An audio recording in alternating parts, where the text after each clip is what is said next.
Last summer, something amazing happened, a true miracle. My mother read a comic book, and she liked it. Now, perhaps you don't understand the true gravitas of this.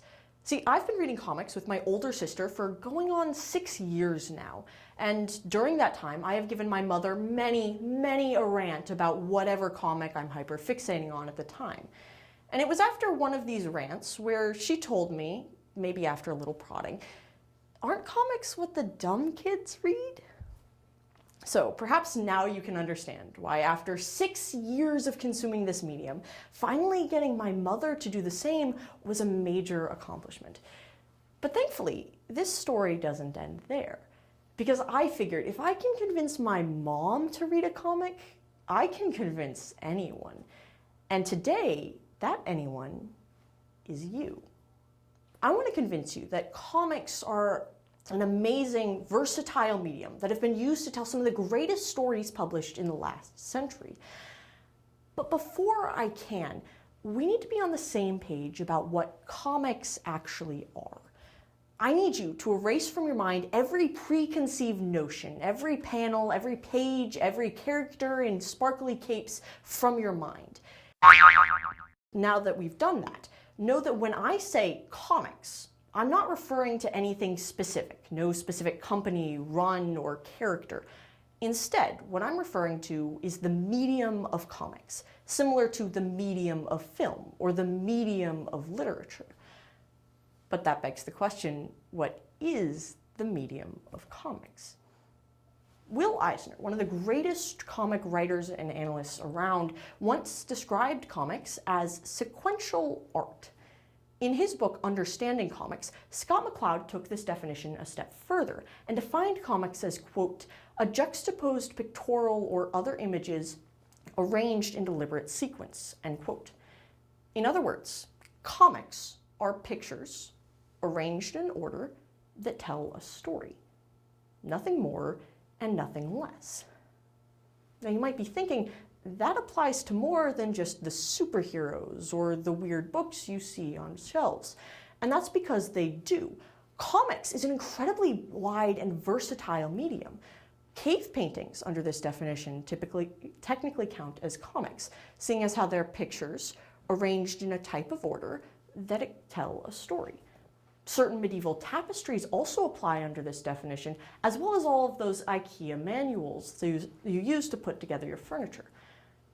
So, now that we've established what comics actually are, how are they used to tell a story? Well, before I can actually explain that, we need to take a step back and look at film.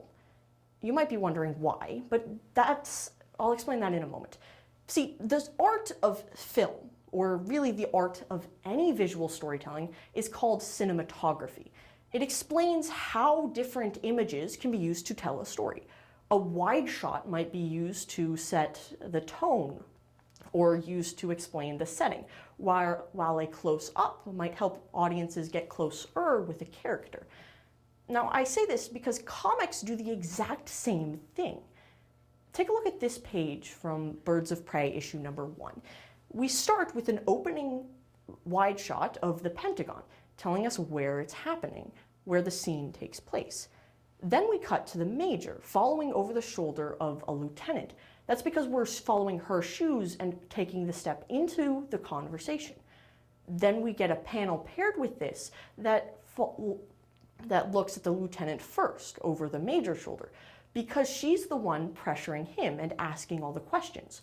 And then we get a close-up of the Major's face, explaining how important, which emphasizes how important this conversation is and the issue they're facing.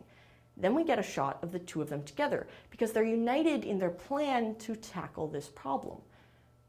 Now, this is great, but it's nothing unique to comics. What makes comics unique is this sequential art aspect. The fact that unlike shows or movies, where we might see these images one after another in order, comics juxtapose them with each other. You can see these frames in direct visual contrast with other ones. Now, to understand just how well this can be used, take a look at this page from Invincible. See, we start with 3 panels where this character is trying to hype himself up as he learns how to fly. These 3 panels help set the rhythm for the rest of the page, setting a pace, as well as drawing our eyes from the top right down to the bottom, top left down to the bottom right. We then jump to the left hand, where there's a set of panels in order.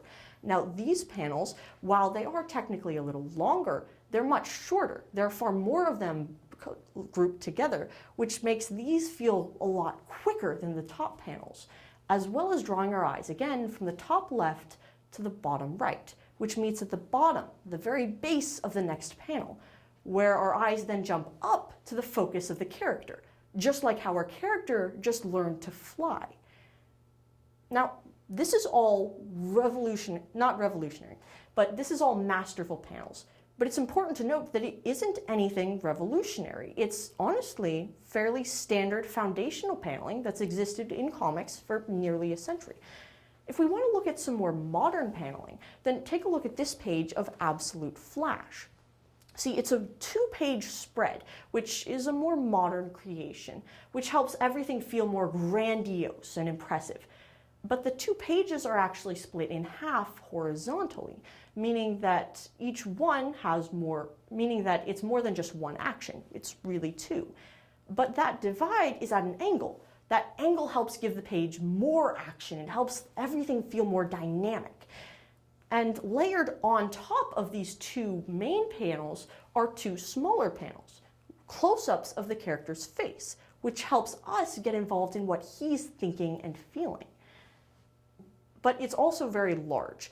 Consider a far more subtle use of this modern paneling, such as this page from Which Had Atelier, where the character leans on the panel border as if it's a windowsill, or this other one where he leans on the panel border as if it's a table. I could go on. The comic medium never fails to engage my little analyst brain. Every time I read a comic, I come away with something new. So I want to encourage you to do the same. Go visit the library's graphic novel section. I assure you, you'll find something that you like, including one of the titles I mentioned here today.